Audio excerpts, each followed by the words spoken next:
Alright, today, since it's kind of rainy and shitty out, figured I'd just throw a ribeye on the cast iron on the stove. Let's check it out. Alright, there it is. It's about 3/4 of a pound ribeye, nicely marbled. Nothing super fancy. I think it was about $11 at the grocery store. Alright, here we go. Just going to sprinkle on some coarse kosher salt. Not going to go too heavy with it, but a nice even layer.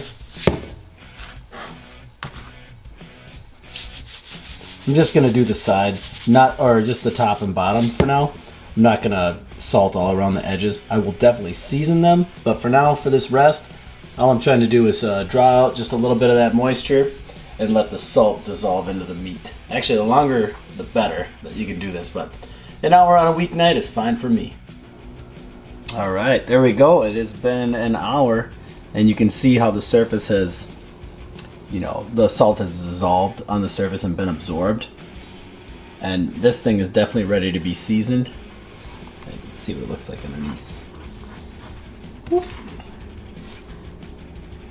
Yeah, same thing. So now it's tacky to the touch, but it's not like crazy greasy or wet.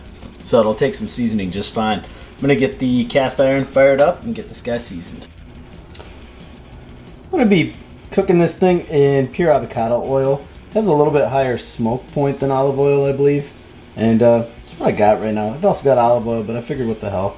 I'll just give it a shot, see if it turns out pretty good. In you go. Want a fair amount of oil. And I'm gonna let this heat up until it slightly starts to smoke, because I want it really hot. I want a nice hard sear.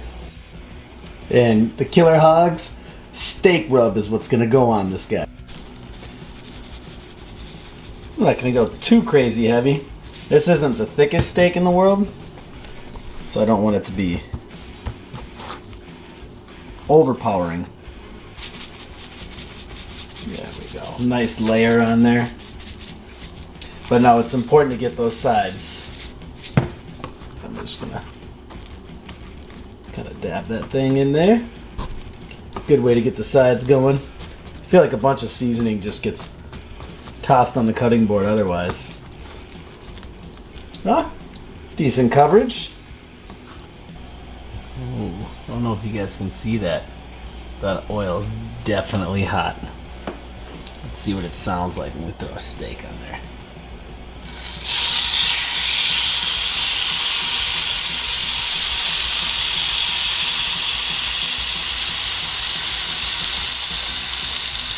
What we wanted, right there.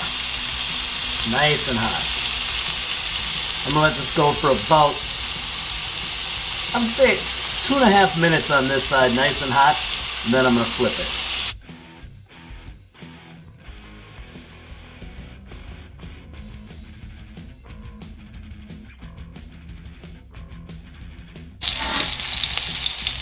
Alright, it's been about 1.5 minutes.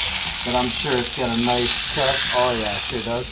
So what I'm going to do here, I'm just going to get that fat cap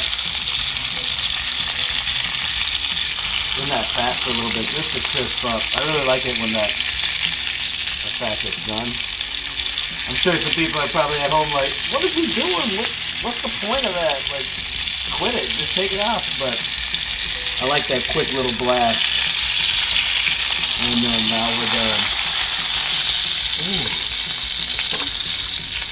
And I'm going to put some foil over that and let it rest for about 10 minutes. Alright, just going to put a cover on there. Fairly loose. I'm not going to scrunch it on there. And about 10 or 15 minutes, we'll pull her out. Alright, it's been just over 10 minutes. Let's see what we got. Ooh. Still steaming. I'll just be straight up. That's not the most appetizing looking steak in the world. But if you could be here and smell it, then you'd know. She smells quite alright. Alright, let's see what she looks like here. Wow, it's super tender. Oh yeah. That is the spinalis muscle on the ribeye. That is the juiciest, tenderest, tastiest part. And oh man, does that look damn good. Let's see if I can get you a good shot. Look at that.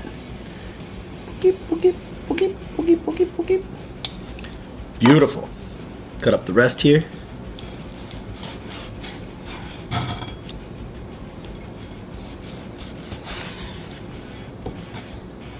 Oh yeah.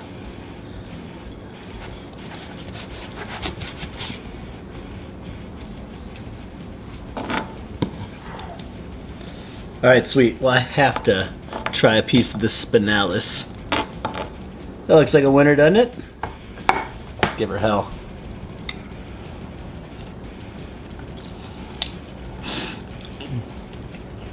Yup. Wow, that steak rub is really good. And man, just the straight beef flavor of that is in that little juicy piece. There we go.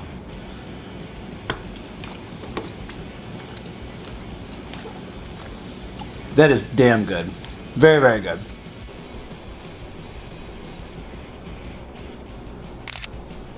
Alright, well, hey, thanks again for watching. I know this is a super quick one. Yeah, it's just a good steak, right? Everybody should know how to at least do a quick, good steak. I live in Minnesota, and it's definitely not the best weather here year-round. So, not being able to use your grill or your smoker is a reality sometimes. I mean, for most people. Whipping up something, throwing it on the hot iron can still make a damn good steak. So, as always, appreciate you guys watching. Please like and subscribe if you liked what went on here, and I'll see you guys in the next video.